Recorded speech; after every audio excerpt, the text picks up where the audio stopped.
নমস্কার, শুরু করছি আজকের সংবাদ।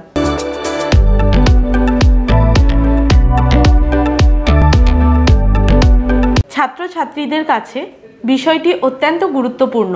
বিদ্যালয়ের সংস্কৃতের পণ্ডিত দীপ্ত সুন্দর মুখোপাধ্যায় জানান, পুরুলিয়ার হুড়ার রাকাব জঙ্গল থেকে দুষ্প্রাপ্য সাদা পলাশের চারা নিয়ে এসেছেন কাঞ্চননগর দীননাথ দাস উচ্চ বিদ্যালয়ের শিক্ষক অনুপ কুমার দত্ত। সোমবার অর্থাৎ 4 আগস্ট সেই নবীন সাথীকে সমাদরে আশ্রয় দেওয়া হলো বিদ্যালয়ের মধ্যবর্তী উদ্যানে। এই চারা রোপণ করে শিক্ষক বাসুদেব মণ্ডল জানান, সাদা পলাশ দক্ষিণ পূর্ব এশিয়ার একটি মূল্যবান প্রাকৃতিক সম্পদ। এর জন্য আমরা অনেক দিন অপেক্ষায় ছিলাম। ঝাড়খণ্ডের রাজ্য ফুল এই সাদা পলাশের গাছ কয়েক বছরের মধ্যে বিদ্যালয়ের শ্রীবৃদ্ধি করবে।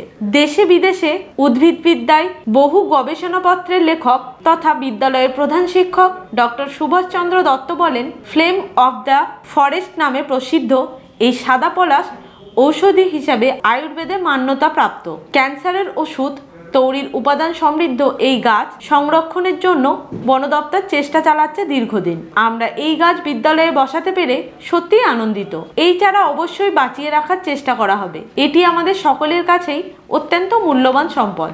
বহুদিন থেকে আমাদের ইচ্ছে ছিল যে একটা সাদা পলাশের গাছ লাগানো, প্রথমে ভাবতাম। তো তারপরে সাদা পলাশ যেহেতু আমার পুরুলিয়া জেলার ঘোড়ার নিকটবর্তী অঞ্চলে সাদা পলাশ গাছ পাওয়া গিয়েছিল, আমরা খবরে দেখেছিলাম। তো সেই গাছের কাছাকাছি গিয়ে কিছু গাছের চারা আমরা সংগ্রহ করি। কাল মানে রবিবার আমরা সেই চারা গাছটা পুরুলিয়া থেকে নিয়ে আসি এবং আজ বিদ্যালয়ে মহা আনন্দে সমস্ত শিক্ষক শিক্ষিকা ও ছাত্রছাত্রীরা মিলে সেই গাছটা বিদ্যালয়ের একেবারে ভেতরে উদ্যান যে আছে সেই উদ্যানে আমরা রোপণ করি এবং আমরা এই বিষয়ে অঙ্গীকারবদ্ধ যে গাছটাকে আমরা বড় করে তুলব এবং এই অঞ্চলে বোধহয় সাদা পলাশ গাছ আর নেই। তো সেক্ষেত্রে এটা একটা আকর্ষণীয় বিষয়বস্তু হতে পারে। কাঞ্চননগর দীননাথ দাস উচ্চ বিদ্যালয় গাছপালা এবং উর্বর মাটি, সবুজ উদ্ভিদের সমারোহের জন্য বিখ্যাত। আজকে এই বিদ্যালয়ে একটি দুষ্প্রাপ্য গাছ সাদা পলাশ রোপণ করা হলো। পুরুলিয়া থেকে মাননীয় শিক্ষক শ্রী অনুপ দত্ত এই চারাটি নিয়ে এসেছিলেন এবং আজকে বিদ্যালয়ের শ্রী বাসুদেব মণ্ডল শিক্ষক তিনি রোপণ করলেন। সাদা পলাশের জন্য আমরা বহুদিন ধরেই উদ্গ্রীব ছিলাম। এই গাছের ফুলের সৌন্দর্য যেমন, তেমনি এই গাছের ভেষজ উপকারিতা সেটিও আয়ুর্বেদ শাস্ত্রে দেখতে পাওয়া যায়। তো আমরা সবাই খুব আনন্দিত এই গাছটিকে আমরা বাঁচিয়ে তুলব এবং এই অঞ্চলে সাদা পলাশ আর নেই বলেই আমার ধারণা, ফলে এটি আমাদের পক্ষে খুব আনন্দের খবর। নমস্কার, আমি সুকান্ত প্রামাণিক স্টেট কার্ড নিউজ রুম থেকে বলছি। এবার থেকে আমরা একটা নতুন অনুষ্ঠান শুরু করছি আপনাদের জন্য, সঙ্গে ডাক্তারবাবু। অনুষ্ঠানটি আপনারা দেখতে পাবেন প্রত্যেক মঙ্গলবার। তবে সঙ্গে ডাক্তারবাবু থাকলেই হবে না, আপনাদেরকেও থাকতে হবে। আপনাদের জন্যই করা। এখানে আপনারা চিকিৎসা সংক্রান্ত বিভিন্ন বিষয়ে খুঁটিনাটি তথ্য জানতে পারবেন, যেগুলো হয়তো আপনাদেরকে কোনো না কোনোভাবে সাহায্য করলেও করতে পারে। যদি কোনোভাবে সাহায্য করে থাকে তাহলে সব থেকে আনন্দিত হব আমরা। শহরের 29 নম্বর ওয়ার্ডে 112, 113 এবং 114 নম্বর পার্টে আমাদের পাড়া আমাদের সমাধান কর্মসূচি অনুষ্ঠিত হলো।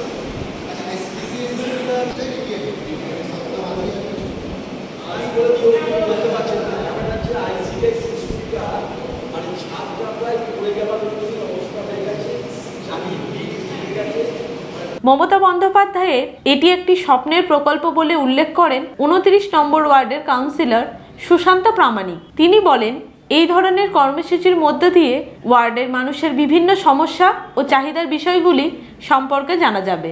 এর ফলে যে কোনো সমস্যার সমাধান ও চাহিদা পূরণের কাজটা সহজ হবে। এই প্রকল্প রাজ্যের মুখ্যমন্ত্রী মমতা বন্দ্যোপাধ্যায়ের মস্তিষ্ক প্রসূত।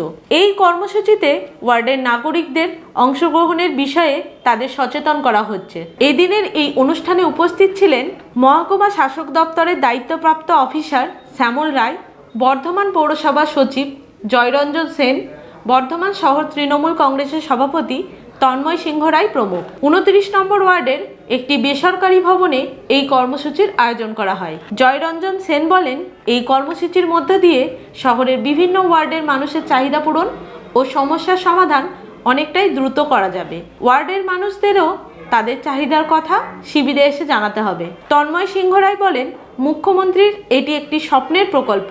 এই প্রকল্প বাস্তবে রূপ পেলে প্রতিটি ওয়ার্ডের মানুষেরা প্রশাসনের কাছে তাদের চাহিদার কথা জানাতে পারবেন। এর ফলে প্রতিটি ওয়ার্ডে উন্নয়নমূলক কাজ করা অনেকটাই সহজ হবে।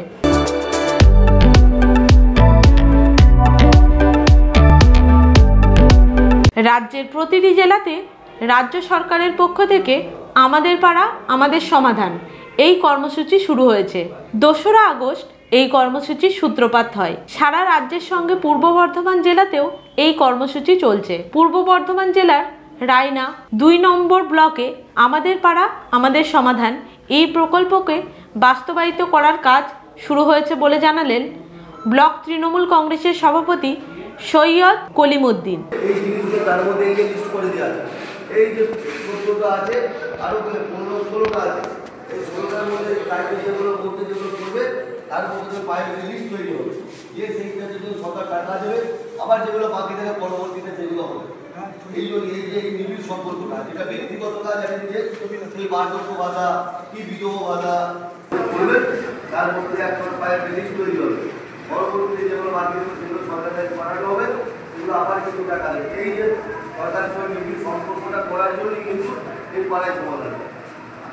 আর যাদের ব্যক্তিগত কোনো কাজ থাকবে, তিনি বলেন, এই প্রকল্পের মাধ্যমে ব্লকের বিভিন্ন এলাকার মানুষরা তাদের এলাকার সমস্যা ও চাহিদার কথা তুলে ধরবেন। সেই মতো প্রশাসনের পক্ষ থেকে কাজ করা হবে।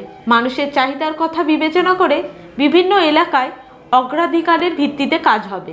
মানুষের গুরুত্বপূর্ণ চাহিদাগুলি দ্রুত মেটানো সম্ভব হবে। কলিমুদ্দিন বলেন, রাজ্যের মুখ্যমন্ত্রী মমতা বন্দ্যোপাধ্যায় সবসময় সাধারণ মানুষের স্বার্থের কথা চিন্তা করে সরকারি প্রকল্প বাস্তবায়নে উদ্যোগ নেন। এই প্রকল্পেও তাই হচ্ছে। এই প্রকল্পের বিষয়ে তিনি স্থানীয় মানুষদের ভূমিকা সম্পর্কে তাদের অবহিত করেন। নমস্কার, আমি সুকান্ত প্রামাণিক স্টেট কার্ড নিউজ রুম থেকে বলছি। এবার থেকে আমরা একটা নতুন অনুষ্ঠান শুরু করছি আপনাদের জন্য, সঙ্গে ডাক্তারবাবু। অনুষ্ঠানটি আপনারা দেখতে পাবেন প্রত্যেক মঙ্গলবার। তবে সঙ্গে ডাক্তারবাবু থাকলেই হবে না, আপনাদেরকেও থাকতে হবে। আপনাদের জন্যই করা। এখানে আপনারা চিকিৎসা সংক্রান্ত বিভিন্ন বিষয়ে খুঁটিনাটি তথ্য জানতে পারবেন, যেগুলো হয়তো আপনাদেরকে কোনো না কোনোভাবে সাহায্য করলেও করতে পারে। যদি কোনোভাবে সাহায্য করে থাকে তাহলে সবথেকে আনন্দিত হব আমরা।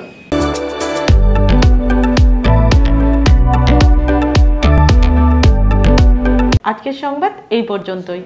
নমস্কার।